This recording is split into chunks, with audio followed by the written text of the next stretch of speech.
शादी करेगी मुझसे? ओए मैं तुम्हारा मुंह तोड़ दूंगी कालिया, शादी करूंगी। गल तो सुन ला, मैं तेरे नाल डायरेक्ट गल की, डायरेक्ट क्यों गल की? मैं तेरे दसाई हां, मैं तेरे नाल सीधी गल की, ठीक है? नहीं मैंने नहीं करनी तेरे नाल, मैं नहीं करनी। फीफी भी आखे दी सारे पासे काम खराब है। फीफी साडी जिंदगी बर्बाद है। पूछ क्यों? क्यों?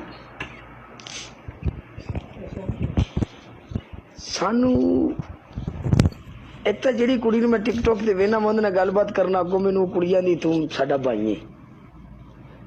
भाई तो मैंने तुम्हें किसी एंगल से नहीं कहा, ना ही तुम मेरे किसी एंगल से भाई लगते हो।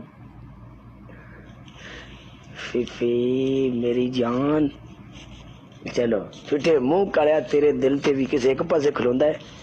हाँ देखा, तुम्हारा दिल ही नहीं ऐसा ना, कभी उधर कभी तितलियां वर्गा तेरा दिल है, कभी इस खोलते कभी उस खोलते। यारा सानू कोई मिल जावे ते असी इस तितलियां वर्गे दिल दे भी पर कट देने ने, खलास। फिर ना तितली बने ना उड़े। आईडी लड़की ढूंढ के लाती हूँ शाम को। तो तू ही मान जाना। मैं क्यों मान जा? यार